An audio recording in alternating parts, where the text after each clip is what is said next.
Yo, what's going on, y'all? It's Combo Breaker 99. I'm back with my post-fight reaction to Polyana Viana versus Emily Whitmire. Now, going into this fight, I feel like this was a good close fight here, man. You know, I'm a fan of Emily Whitmire, but at the same time, I know that Polyana Viana, she could be a tough fighter.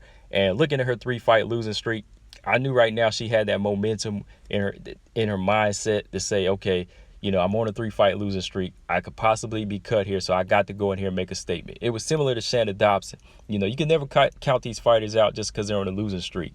You know, especially somebody like Polyana Viana. You know, in the past, she's never looked like a fighter that would just lay down. You know, she's just been bested by better opponents, or, you know, just kind of other fighters just been able to kind of nullify her with some of their strengths, you know. So she's been able to ride out some close decisions in her past fights, but in this one, man, like I said, going into this, she knew that she had to make a statement, and she was able to do that with the first round armbar over Emily Whitmire. But just going back and looking at the fight real quick, right away, both fighters looked like they were establishing their stand-up. They traded a few strikes in the inside. You know, Emily Whitmire traded a few left and rights, and so did Polyana Viana. But Emily Whitmire is the fighter that wanted to take it to the ground. She initiated the clinch, went in, and kind of hip-tossed Polyana Viana. Polyana wound up on her back.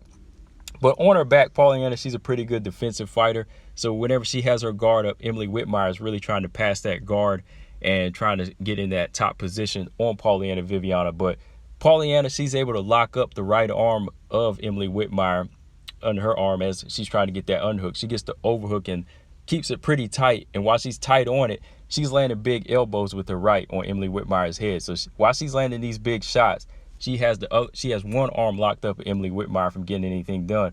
But as Emily tries to separate, quickly Polyana grabs that right. She grabs the left arm of Emily Whitmire. When she grabs that left arm, it's that guard, and she pulls up and transitions smoothly into an arm bar, and it makes Emily Whitmire tap. And that's how quick that fight was. I was just like, wow.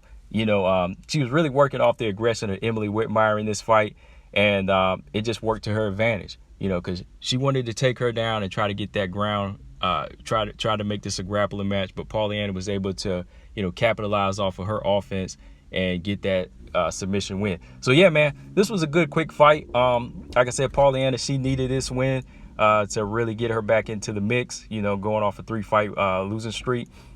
But as for Emily Whitmire, shout out to Emily. You know, I know she's a tough fighter. She had a tough time making weight last time out, and she wanted to come back down to strawweight to compete. But yeah, she just got to go back to the drawing board and kind of work on some things as far as, you know, pressing that action the way she did. But yeah, that's all I got on this, guys. Let me know what y'all think is going to happen to Emily Whitmire from here, and who you want to see Polyana fight next from here. Combo Breaker 99. I'm out. Peace.